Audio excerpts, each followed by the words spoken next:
Good evening, everyone. I hope you are all well. Should plus size passengers have to pay extra for an additional seat or even two additional seats? Or should, as some of them demand, they be entitled to an exception made by the airlines, which would then invariably be distributed as an additional cost to the rest of the passengers? There was an article in the Daily Mail today and it details a flight from Helsinki to Copenhagen, and somebody took a photo of a plus size passenger who couldn't fit into his seat. Have you experienced that? Have you had the experience of being in the middle seat and literally not having any room? And if you have, I know that I have, how have you felt after hours of literally being squashed in this position because there's nothing that you can do?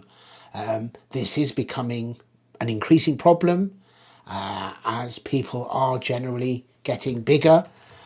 So what do we do about it?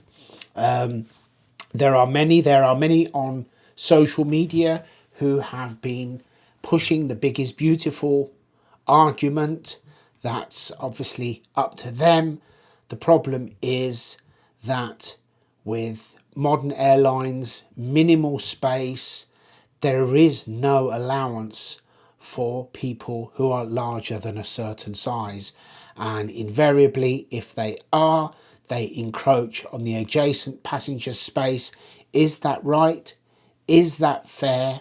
And if you are put in that position on board a flight, then what rights do you have? Which invariably are none. In my situation, as soon as we took off, I literally spent as much of my time as possible stood up because I just couldn't sit in between those two passengers.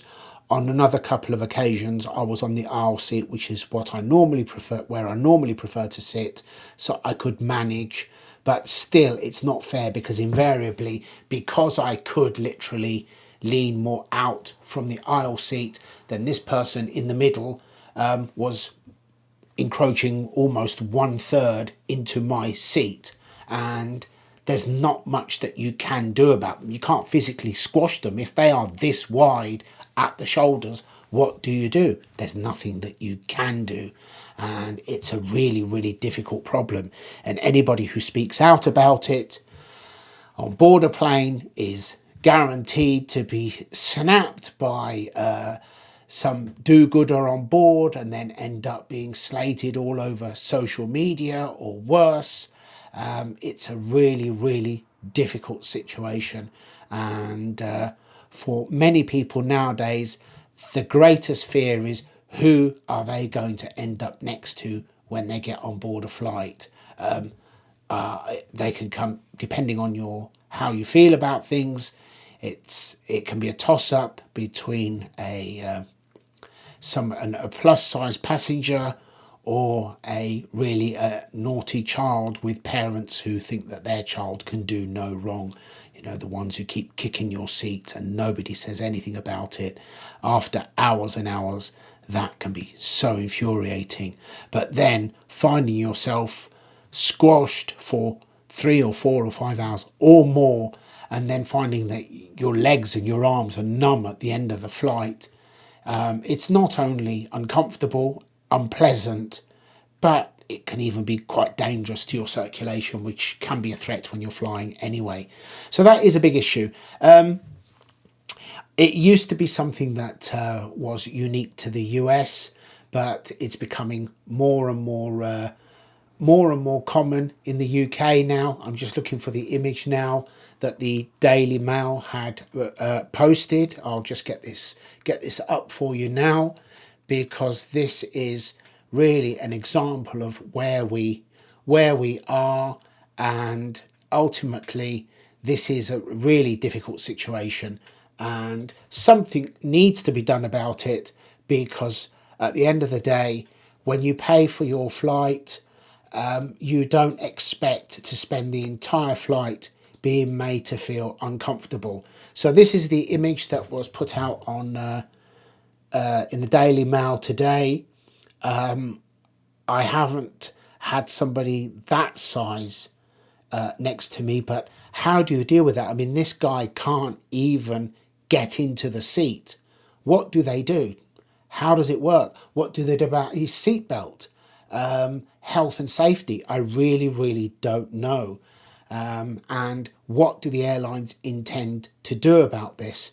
They can't really continue to leave this as a problem that other passengers must suffer, or one that their staff simply don't know what to do about. There must be firm guidelines. And are those guidelines going to be based on size? Are they going to be based on weight? Have you ever felt aggrieved when you are 70 kilos or 60 or less and you are checking in and you are being charged extra for 2 or 3 kilos above your weight, and behind you is a passenger who has the correct weight in their case, but they weigh 40, 50, 60 kilos more than you? And indeed, have you been put in that position and turned round and picked on a large person and then argued that that person with their luggage combined is far heavier than you are with your luggage, and yet you are being penalised because your weight, any additional weight is in your case rather than about your person? So that is a really difficult one. And personally, I do think that we are we've reached the stage where we need to have clear definitions of size and weight. How that will be applied, I don't know, but this is getting to be a real problem now, especially with the budget airlines where the seats are literally trimmed down. They couldn't really trim them down anymore in terms of width, leg room, or any other way. So what do they do as people on average get bigger, or there are more people who are plus size passengers? I know that when I'm at the check-in gate, I'm normally looking around, and when we walk out onto the plane and I think, well, you know, I need to use the front entrance, front stairs or the rear stairs, and then I'm looking at the ones that I'm hoping are not sat next to me, and if they go to the stairs that I need to use, then I'm normally panicking until I actually know who's sat next to me, because having suffered that a few times, it's really difficult. It's really uncomfortable. I'd love to know your thoughts. In fact, I think what I will do is create a poll to get your opinions on this with several options, and then perhaps once I've got some of your thoughts in a poll, then at that point I can come back to this in a video and discuss the findings, and then look at your suggestions as to what we should do going forward, because this is already a serious problem and it's only getting worse. Our nation's health is so bad. Our nation's dietary habits have never been as bad as they are now. You only need to look around the average, the average high street to just see the type of rubbish that people are eating as a matter of course, and foods that were the occasion on a day out or something along those lines, for many of these people are something that they indulge in on a daily basis, more than once a day in some instances. And that is not only very bad for their health, for their weight, but for the first time in decades, life expectancy is falling, and there are children out there whose life expectancy is less than their parents, or many children who are not who are being outlived by their parents.